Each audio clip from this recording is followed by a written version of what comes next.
The college football experience conference championship. Dantabase top 25 college football rankings episode on the Sports Gambling Podcast Network is brought to you by Bet Rivers. Claim your risk-free bet up to $500 over at sportsgamblingpodcast.com/Bet Rivers. It's a risk-free bet up to $500, people. What are you doing? sportsgamblingpodcast.com/Bet Rivers. We're also brought to you by Hall of Fame Bets, a sports betting research platform for parlays, player props, and game lines. Download the Hall of Fame Bets app or visit hofbets.com. Use that promo code SGPN to get 50% off your first month and start making smarter bets today, people. And remember, as always, folks, too, let it ride. What's up, everybody? This is Cameron Krog from Loyola Chicago Ramblers, and you're listening to SGPN. Let it ride. Shout out to the Broad Stop. Thank you, guys.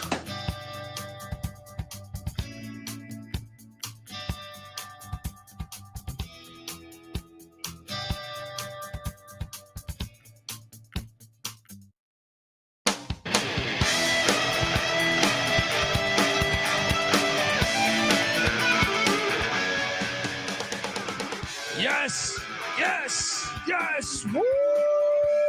Welcome to the college football experience. Conference championship edition, Dantabase top 25 edition. Oh, look, in a world full of all this bullshit, you see it everywhere. You know, trying to find a way to put in 4 teams. Well, first off, from the start, it's just as stupid as can be.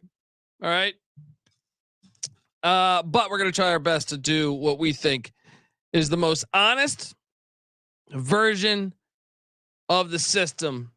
25 teams, top 25. Sorry, number 26, Miami, Ohio Redhawks.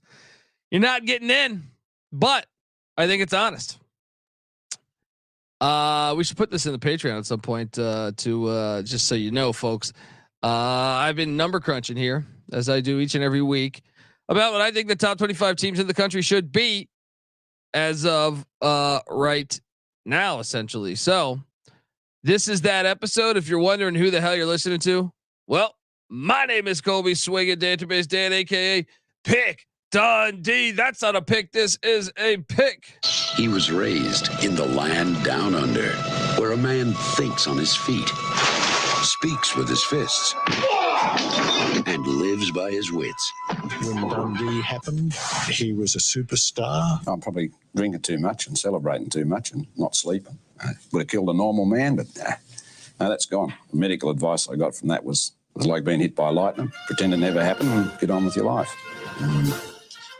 Shout out to the chat. You can watch this youtube.com/the college experience. Shout out to 3802. We do owe Tim Beck an apology. What a great first year. Now, is that Jamie Chadwell or can he maintain it long term? We will see, but certainly eating shit on the first year. I'm just going to, I was impressed this year, much like Sonny Dykes last year. But I worry long term. Is that the guy? We'll see. This is the Dantabase top 25 edition, though, where we rank the top 25 teams and try to give you no bullshit. If you've followed us throughout the years, even this year, I hate the Texas Longhorns. For a long part of the year, they were number 1. I've talked shit about other teams and I've still had them number 1. So I think I give it to you as honestly as I think it should be, so let's jump into it because we do have our preview and picks episode later tonight. Patty C, NC Nick, myself, calling all these games, and excited for the week upon us. So at number 25, who I think should be number 25, is the NC State Wolfpack. Whoa. I just released a rant on me hating this program, but I think right now, based on resume, NC State is worthy. They're 9-3. I don't know how they're 9-3. Look, we loaded up the over on NC State this year, and that thing smashed. But the over under was at 6.5. They're at 9 right now, and if you just dive into like their schedule, They have that close call with Louisville. You wonder what would happen if they had just were able to win that football game, where I feel like they were kind of played the better game, but Louisville got the dub, or at least 50-50. I feel like, you wonder what if Dave Doran and company would have got it going, and obviously beaten Carolina by 10 a week ago. I think what speaks to me about this resume, they're 9-3. They had the Notre Dame loss, which by the way was in a monsoon where they took like a 5-hour break. I feel like, then the Duke loss, which was really bad because that was Duke's backup quarterback, and the Louisville loss, but they're very worthy. I think them. You look at their wins now. How many bowl eligible wins do they have, or teams that are 500 or better? They don't have a ton. It's Virginia Tech, Carolina, Miami, Clemson, Duke, or in Marshall. I'm sorry, 5. So I mean, it's worthy of it. I compared it to a couple others that were right there at that mark. I think NC State has the best resume of all of them at number 25. Shout out to the chat though. I see us rolling along, I should say. At number 24, I got the Oklahoma State Cowboys. Now it's interesting. You could compare the resumes, and you actually could make a case that NC State deserves to be higher. The only thing is, I think if you look at NC State's resume compared to the likes of Oklahoma State's wins are much better than NC State's, but Oklahoma State's losses are much worse than NC State. So I would have no problem changing these ones out. But I do think the Big 12, you look especially what Oklahoma State got. They have 3 losses, a blowout loss by 42 to UCF, but they're at least a bowl team, right? All 3 of their losses to teams that will be bowling. However, their wins: Kansas State, nice. Kansas, nice. West Virginia, nice. Oklahoma is probably the best one of them all. I could see this one going back and forth. I think it's a fair argument, but I do think their best win. What is NC State's best win? You probably have to say North Carolina or Miami or Clemson. Who do you think the best one is there? I guess you'd probably say Clemson, actually, the more I think about it. I personally think the Oklahoma win's better than Clemson's win. I also think the Kansas State win is probably better than Miami and the Kansas win. So that is the difference for me, putting Oklahoma State there at number 24. Before we get to number 23, I want to tell you that the college football experience is brought to you by Bet Rivers. Bet Rivers is available in over 14 states plus Ontario, Canada. And Bet Rivers has some of the best live betting markets in the space, people. Their betting menu is second to none, including a ton of props. My favorite play of the day for tonight's actually. Let me jump over and give you the current line here on this. I am a big fan of this bet tonight, taking New Mexico -7 against La Tech at the Pit. Let's go. Get in. So sign up using our link to get a risk-free bet up to $500. Just go to sportsgamblingpodcast.com/betrivers and sportsgamblingpodcast.com/betrivers. All right, we're back on the Dantabase top 25, and coming in at number 23 is the SMU Mustangs. Look, I don't want to rank this team. To me, when you look at resume and you do the number crunching, you're like, okay, like I have a spreadsheet where I just throw all this shit in here, and I'm like, they're 0-2 against Power Fives. They played in FCS, which I give them a red flag if you play in FCS, and they're just 2-1 against teams 6-6 and better. Yeah, they've now the good thing is they did play 6 road games, which is more than most, but 4-2 in those road games. They're 10-2. You got to respect that. It's not their fault their schedule was complete ass. But I think you could move SMU behind Oklahoma State and NC State. I'd be okay with that. I do think they're deserving of a top 25 ranking though right now. and I put it at number 23 because they don't have that embarrassing loss to me. Oklahoma State has that embarrassing loss. NC State has that embarrassing loss. So I think SMU should be number 23. At number 22, Trojan man, the Troy Trojans. This is one where the resume comparing it to SMU. How about this? Road wins. Troy 5-1. SMU 4-2. SMU played 2 P5s, lost both of them. Troy played 1, did lose that game. They both played in FCS, but how about this? SMU 2-1 against teams 6-6 or better.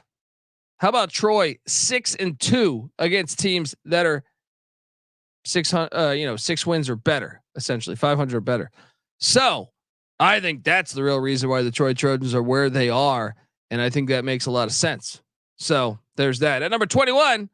I got the Arizona Wildcats and Noah Fafita, dog. All right. The logic here is like, man, you wonder what a large football playoff would do. Arizona's red hot. They're 3 losses. They just dropped almost 60 points against Arizona State. I know Arizona State's, having a down year, but I don't give a shit. You look at what they had here. Fafita, 2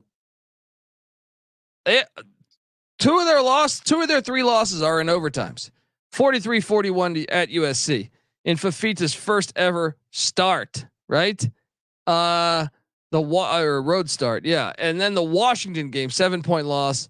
And then week 2, they were starting Jaden DeLaura and they lost at Mississippi State, which is a bad loss on this resume. That's probably what's hurting them the most.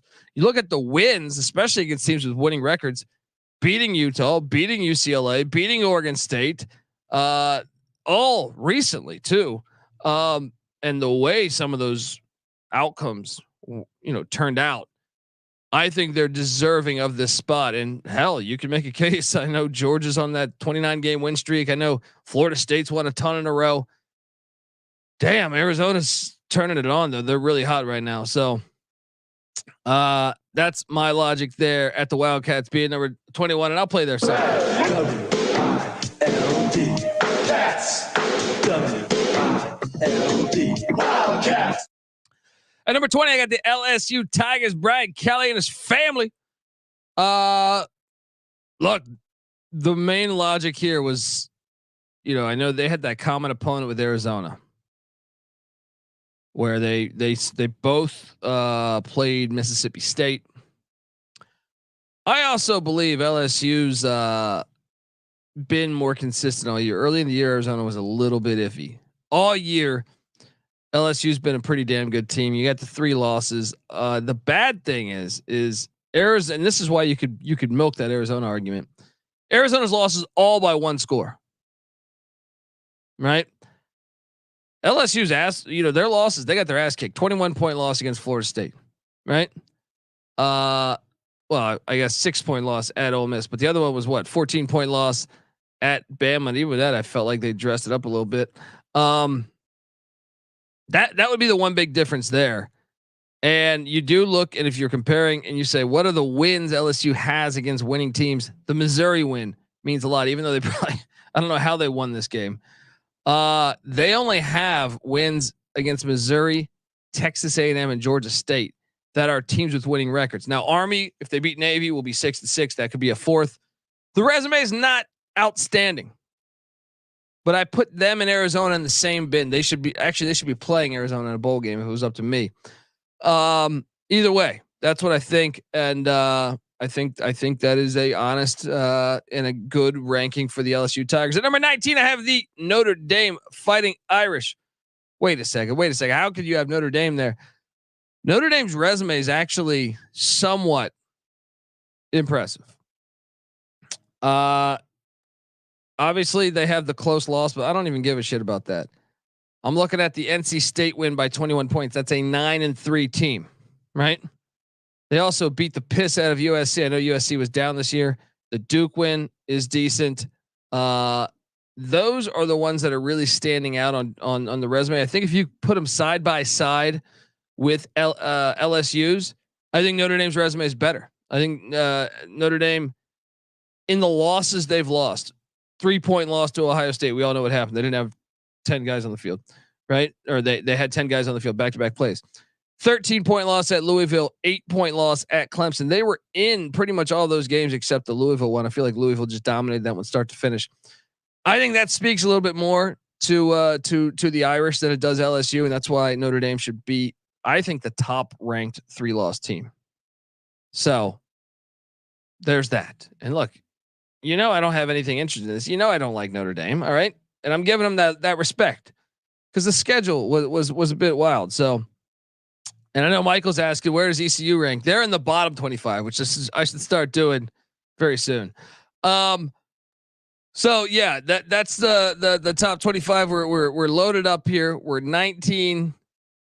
We're at 19 here. We're going to 18 and jumping over to number 18 is the Oklahoma Sooners. What? How could you? They're 10-2. How could you put Oklahoma that far back? Well, really, when you dive into the numbers, they're kind of garbage at the 10-2, right? I have every 2-loss team measured here, and they have the worst record on the road, 3-2. Them and Ole Miss have the 2 worst records on the road. They also have played the least amount of Power Fives there. Well, Ole Miss has played the same, but they didn't play a Power 5 in the non-con, right? Compared to some of the other ones here. So their record is 7-2 against Power 5 teams, which is a good record, but considering other 2-loss teams, not very good. They did not play an FCS, which I kind of reward them there. And they are 6. Their best thing they have going for them is they're 6-2 against teams 6-6 and above. So they've gotten it done there. Which if you're going to argue that they should be higher than Ole Miss, that's your angle. They're 6-2 against teams 6-6 and better. Ole Miss is 4-2, right? But I would argue Ole Miss.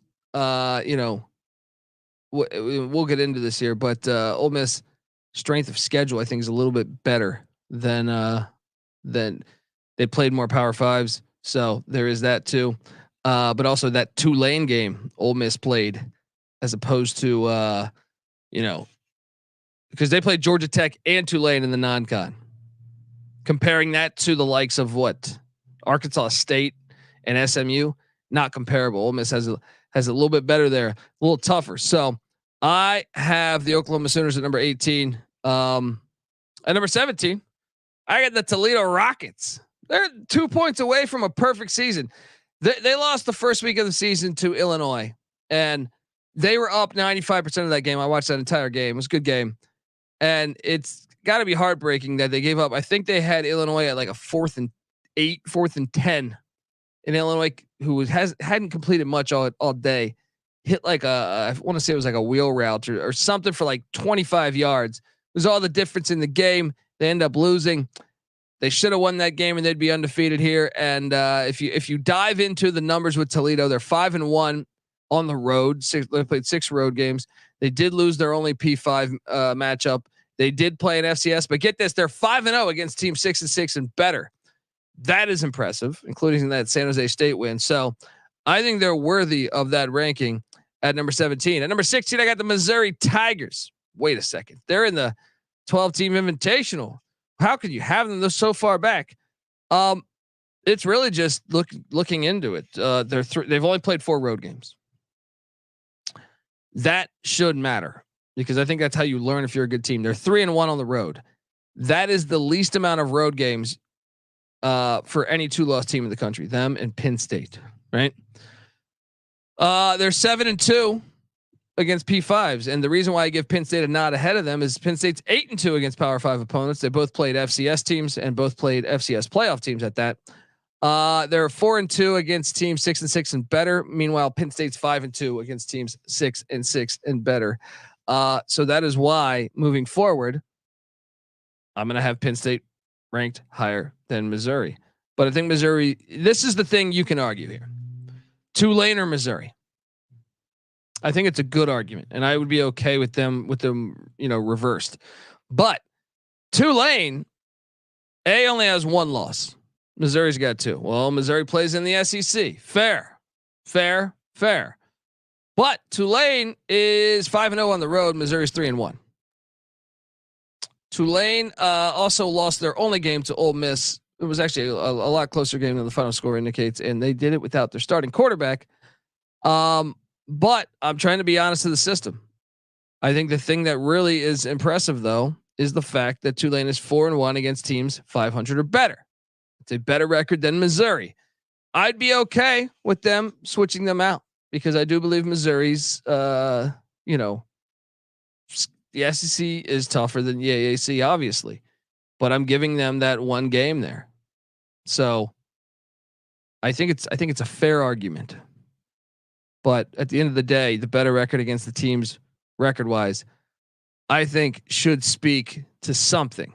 At number 14, I got the Iowa Hawkeyes. How could you do it? Their offense is so bad. Who cares? No one talked about the 2000 Ravens offense or the 85 Bears offense. All right. You win the football games. They should be 11-1. That bullshit Cooper DeJean punt return where they said it was a fair catch, which was ridiculous. They should be 11-1. They should be even higher. But when you dive into Iowa's numbers too, they're one of the most impressive as far as 2-loss teams. They're 4-1 on the road. Compare that to Ole Miss, 3-2 on the road. Missouri, 3-1 on the road. Penn State, 3-1 on the road. They're 4-1. Oklahoma, 3-2 on the road. They also are 8-2 against teams from the Power 5. They've played 10 Power 5 opponents, 8-2. Missouri's 7-2. Ole Miss 7-2. Oklahoma 7-2. So that fucking means something. They also did not play an FCS, which I think we should reward because you took one more risky game than other teams did. So they get bonus points there. And get this, they're 5-2 against teams 6-6 or better. Ole Miss 4-2. Missouri 4-2. All right. So Penn State is 5-2, and they beat Iowa head to head, which I will honor here in a second. But I do think Iowa at number 14, and I think this would be the argument: Iowa or Ole Miss. Ole Miss is at number 13, right? And I think this is an interesting argument because like I said, Iowa's got a better road record than Ole Miss. They've played one more Power 5 than Ole Miss, right?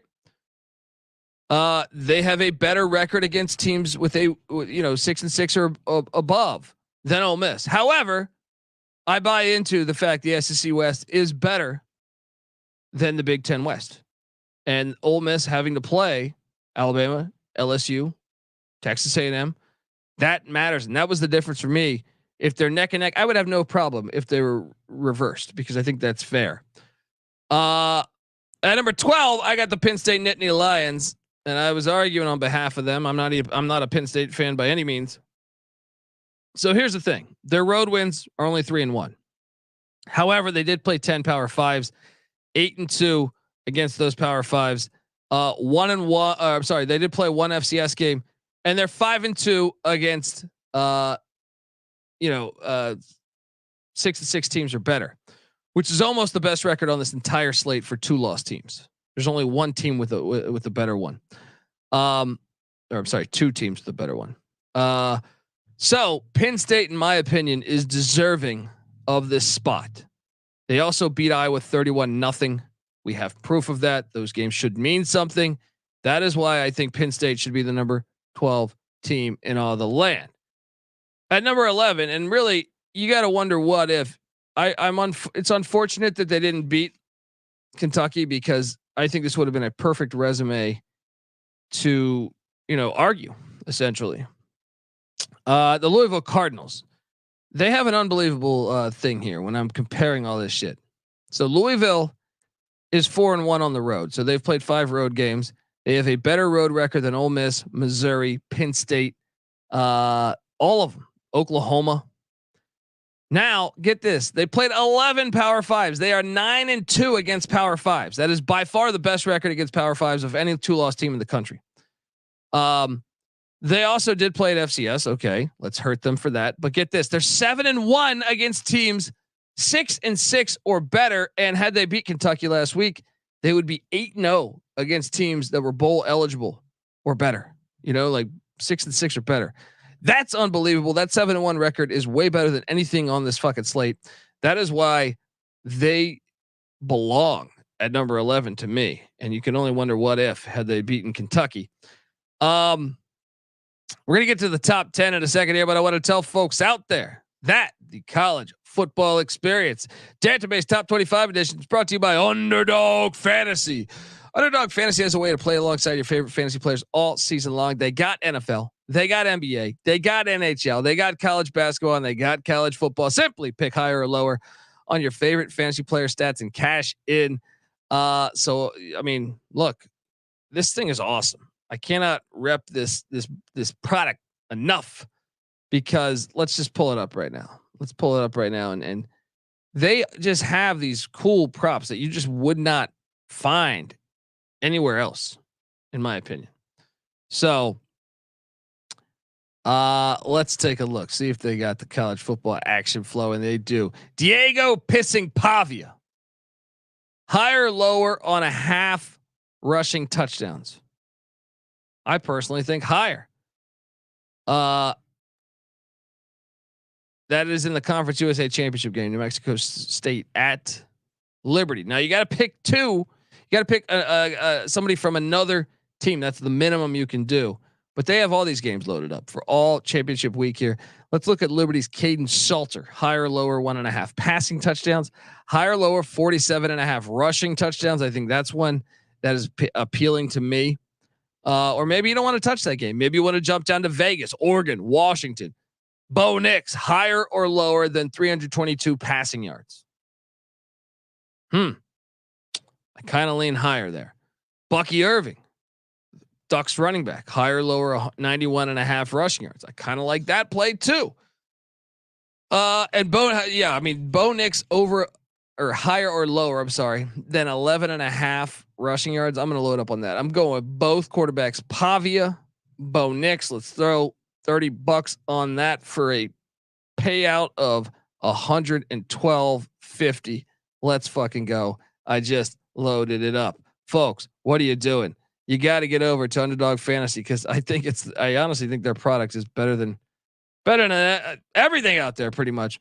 So when you sign up with the promo code TCE SGPN, you will double your first deposit bonus up to $100 essentially. Once again, that's Underdog Fantasy promo code TCE SGPN. And get this, if you do that, we're going to send you a sweatshirt. You know, we're going to enter you in a David Stern like raffle where you're going to win a sweatshirt.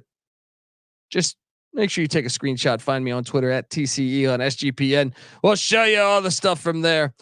All right. At number 10, I got the Flamin' Libs. Look, Liberty, the resume is not amazing, but they are undefeated. And I mean, let's just look at this for a second. They have 5 road wins, which is actually 4 undefeated teams. That is the most road wins. Georgia has the least, right? They don't have any Power 5 wins, which, you know, obviously hurts their resume, but it is unfair because they didn't necessarily have, Jamie Chadwell's made this known that people didn't want to schedule them.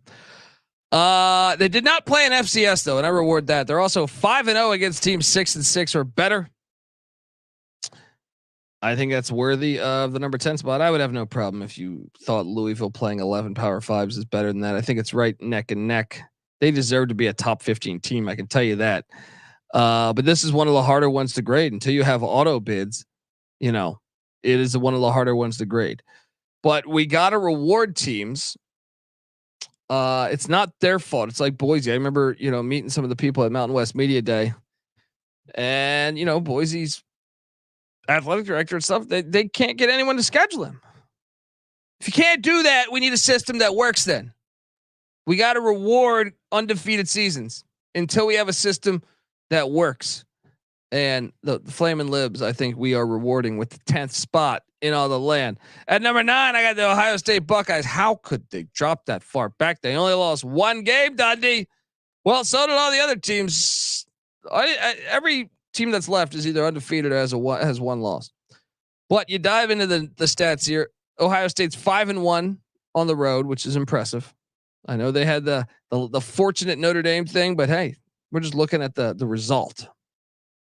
They are 9-1 against Power 5 teams. They did play an FCS though, and they are 6-1 against teams 6-6 or better.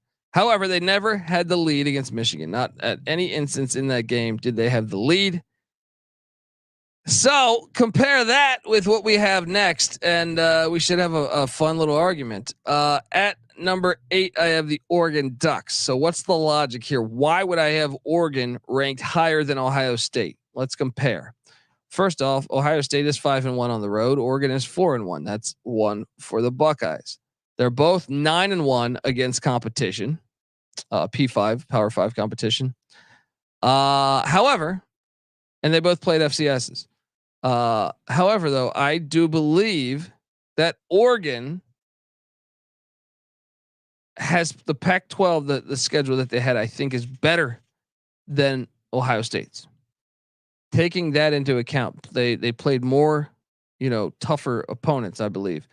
Also, in that Washington game, Oregon was leading, all the way until like the final couple seconds of that game, right? Their final minute of that game, I feel like that's enough for me. You mix the Ohio State thing, and this is where it kind of gets a little human, as you're looking at like, well, Ohio State was in that Michigan game. They could have won the game. I think it's neck and neck. I would have no problem if they were flipped. Where I would have a problem, and I would encourage anyone to dive into it, is I got at number 7, I have James Madison, and I think everyone would laugh at that. How the fuck could you have James Madison? No, you need to reward what the fuck JMU has done. First off, they have the most road wins in America. 6-0 on the road. No one has played that. No one's got that. They also are undefeated against P5s. They also are 8-1 against teams 6-6 and better, including an overtime loss to App State, who's a good team. JMU should be top 10. Maybe you think Oregon's better than JMU. Maybe you think Ohio State is. I don't know. To me, like when you're looking at Oregon playing, 2 less road games, theoretically, if they were playing, I would take Oregon, sure. But we're just looking at it. I think this is a much more honest system, because there's no perfect system until you have auto bids for every conference. But I think JMU needs to be in the top 8. I'll put it like that. They need to be in the top 8 or 9. I would say top 9. Because half of Ohio State's wins. Because if you're gonna not reward JMU's wins against, if you're saying, well, we can't honor that Utah State win. Well, wait a second. You're honoring it for Iowa, right? Why can't you do that? Well, they beat Troy. Can't honor that one like a P5 win. Well, no, we're giving Ohio State credit for beating Western Kentucky. Troy beat Western Kentucky. I think they're like, once you get past Penn State, Ohio State, Michigan, and throw Iowa in there, your average Big Ten teams, I'm sorry, I'll take the Sun Belt teams to beat them. A lot of them. Put that shit in a neutral site. I think the middle of the pack in the Big Ten is awful. I think it's the worst out of all the Power 5 conferences. So yeah, I don't know. That's just my take there. At number 7, I got JMU. They played the most road games in the country. They're undefeated on the road. Their only losses into overtime, and they're 8-1. 8-1. That is the most. They have the most wins in all of college football against teams 6-6 or better. And it's substantial. There's only one team that's close. We'll talk about it a little bit. Yeah, I feel like they're well deserving. At number 6, I got the Alabama Crimson Tide. You actually dive into Alabama, even though it's a little distorted for that bullshit true road game at South Florida, even though that was like a 50-50 and they only scheduled that because they knew they could have majority of the fans or half the fans. But as far it's where South Florida plays their home games, we're going to honor it as that. Bama's 5-0 on the road, 8-1 against Power 5 teams. Now, Ohio State, yes, does have played more Power 5 teams. They should be rewarded for that. However, I would argue that Bama is undefeated on the road, and their only loss was to Texas at home. I know you could say, well, Ohio State only lost at Michigan. Yeah, but it's the other body of work. Your second best win is for Ohio State is what, Notre Dame or Penn State, which I actually would put on my rankings. Penn State is there. I believe if Notre Dame and Penn State played each other, I would actually take Notre Dame. But I think Bama's strength of schedule, when you add in some of the other spots, the fact they went to a group of 5 on the road against South Florida, the fact they took down Tennessee with the winning record, who I believe is substantially better than, say, Northwestern, who Ohio State got. It speaks to me that Alabama should be ranked where they are. And I know you could make the argument, but I still think Bama has been better on the road than Ohio State this year. Let's go. Give me Crimson Tide. Number 5, Texas. How could you put Alabama above Texas? You should not be able to. Anyone arguing that's a fucking idiot. Alabama lost by double digits at home to Texas. Enough said. All right. But Texas' resume is absolutely fantastic. Actually, when you look at this, they didn't play an FCS. All those other teams that with one loss, Alabama, Ohio State, Oregon, all played an FCS. JMU played an FCS. Texas sitting back there saying, nope, we don't need that. They are 9-1 against Power 5 opponents, which is more than Alabama, right? They're also 5-0 on the road. They're also 7-1 against teams 6-6 and better, folks. That is really good. That's one of the closest to JMU's. 8. Shout out to the Texas Longhorns. Well deserving right there. At number 4, I got the Georgia Bulldogs. Wait a second. How could you put Georgia at number 4? They're number 1 and everyone else is. Well, they've played the least amount of road games out of anyone on this entire fucking sheet. Out of anyone in the top 25, they've played the least amount of road games. Also, they only played 9 Power 5s. Now, there is an argument to be said about the team I have above them, only playing 8. We'll get to that in a second. But they played an FCS. They are 5-0 against teams 6-6 or better. That is the same as Liberty. Yes, the other teams that are undefeated all have more wins against teams 6-6 or better. That is my logic. So let's get to the real thing here. How could I have Michigan ahead of Georgia? Yes, Michigan clocks in at number 3. Let's compare the resumes here. Road wins, Michigan 5, Georgia 4. Power 5 wins, Georgia 9-0.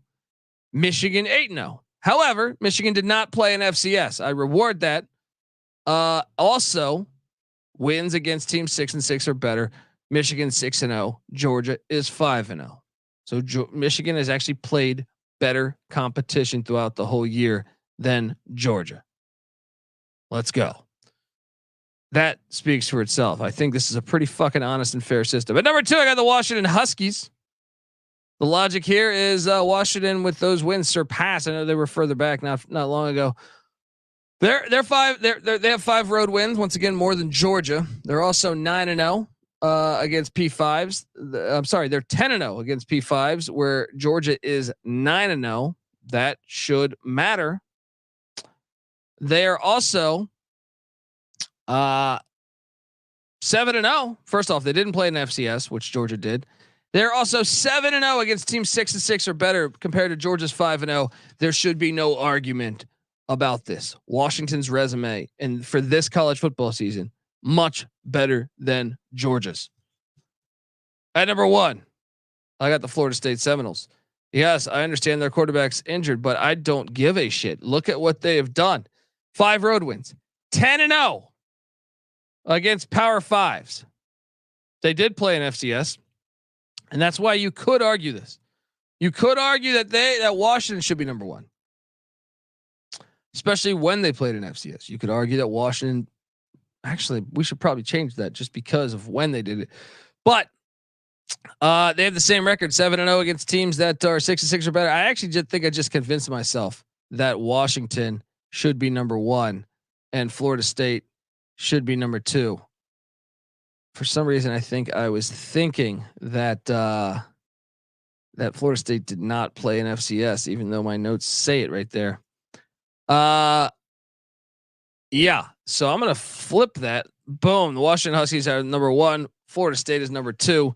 That is the correct Dantabase top 25, as I think Washington currently has the best resume. Folks, subscribe to the College Football Experience. Tell me if I'm a fucking jackass.